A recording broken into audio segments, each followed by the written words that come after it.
그러나 너희가 내게 청종하지 아니하여 이 모든 명령을 준행하지 아니하며 내 규례를 멸시하며 마음에 내 법도를 싫어하여 내 모든 계명을 준행하지 아니하며 내 언약을 배반할진대 내가 이같이 너희에게 행하리니 곧 내가 너희에게 놀라운 재앙을 내려 폐병과 열병으로 눈이 어둡고 생명이 쇠약하게 할 것이요 너희가 파종한 것은 헛되리니 너희의 대적이 그것을 먹을 것이며 내가 너희를 치리니 너희가 너희의 대적에게 패할 것이요 너희를 미워하는 자가 너희를 다스릴 것이며 너희는 쫓는 자가 없어도 도망하리라.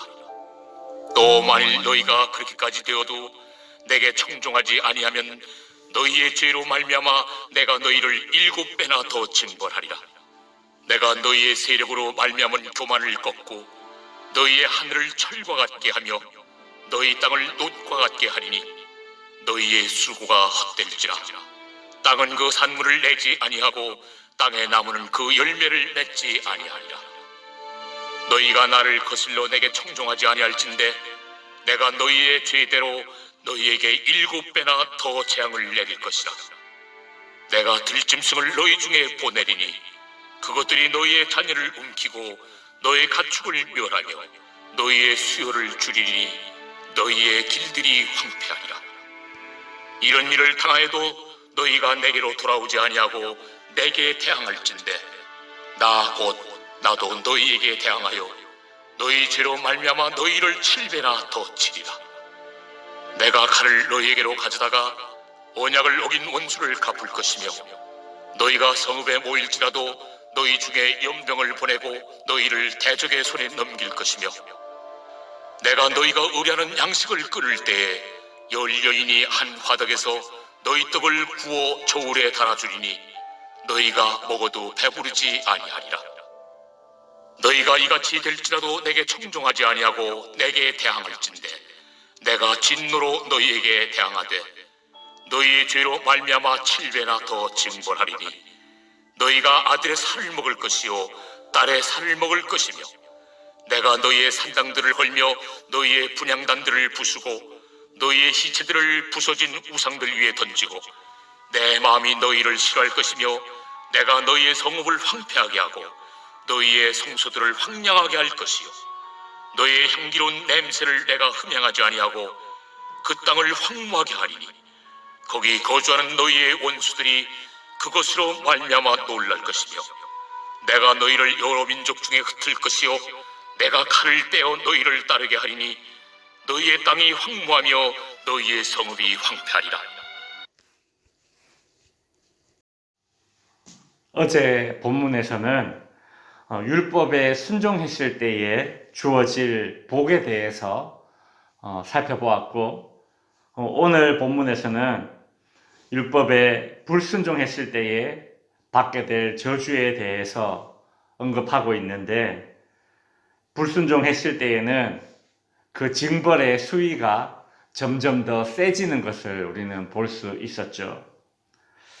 어떤 징벌들, 어떤 저주들이 나오는가 한번 살펴보겠습니다. 14절에서 17절까지는 각종 질병, 특히 폐병과 열병이 언급되고 있는데 이런 질병의 징계를 받게 되고 또 파종을 했지만 추수를 하지 못하는 그런 일들이 일어나고 또 전쟁이 등장하게 됩니다. 그럼에도 불구하고 돌이키지 않게 된다면 18절 후반부에 보시면 너희 죄로 말미암아 내가 너희를 7배나 더 징벌하리라. 징벌의 강도가 더 세지는 그런 이야기를 하고 있죠. 무엇이 7배나 더 심해질까? 20절에 보시면 너희 수고가 헛되고 땅은 그 산물을 내지 아니하고 땅의 나무는 그 열매를 맺지 아니하리라. 더 고통스럽고 더 궁핍한 상태가 된다는 것을 알 수 있습니다. 그럼에도 불구하고 돌이키지 않는다면 22절에 보시면 또 새로운 그런 징벌의 수단이 등장하죠. 내가 들짐승을 너희 중에 보내리니 그것들이 너희의 자녀를 움키고 너희 가축을 멸하며 너희의 수요를 줄이리라. 그렇게 말씀하고 있습니다. 요즘도 간혹 멧돼지나 고라니 같은 것들이 농작물에 피해를 입히고 있지 않습니까? 아주 오랜 옛날에는 늑대나 호랑이 같은 것들이 있었지 않습니까? 그런 맹수들이 있죠.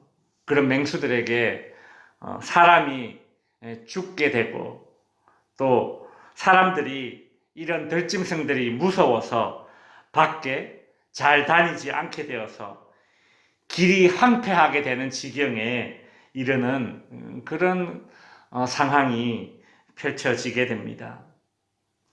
그럼에도 불구하고 돌이키지 아니하면 25절에 보시면 내가 칼을 너희에게로 가져다가 즉 이제 전쟁이 또다시 일어나고 그리고 너희 중에 연병을 보내고 이것은 전염병이 퍼지게 된다라는 것입니다. 이로 인해서 26절 후반부에 보시면 너희가 먹어도 배부르지 아니하리라. 아주 극심한 흉년이 이르게 될 것입니다. 그럼에도 불구하고 돌이키지 아니하면 저주가 점점 더 절정에 이르게 되죠. 29절에 보시면 너희가 아들의 살을 먹을 것이요 딸의 살을 먹을 것이며 전쟁과 극심한 흉년으로 인해서 천륜과 인륜이 무너진 막장 같은 말 그대로 지옥 같은 그런 삶을 살게 됩니다. 이런 일은 실제로 이스라엘 역사 가운데 일어났던 일입니다. 열왕기하 6장에 보면 이스라엘 백성들은 아람 군대가 쳐들어왔을 때에 그들이 이런 끔찍한 일을 겪게 되고 후에 또 예루살렘이 로마에 포위되었을 때에 또 이런 끔찍한 일들이 실제로 역사 가운데 일어났다는 것을 요세푸스 역사 기록에도 이런 끔찍한 사건들이 자세히 기록되어져 있죠. 그러자 사람들은 이러한 상황에서 우상에게 매달리게 됩니다.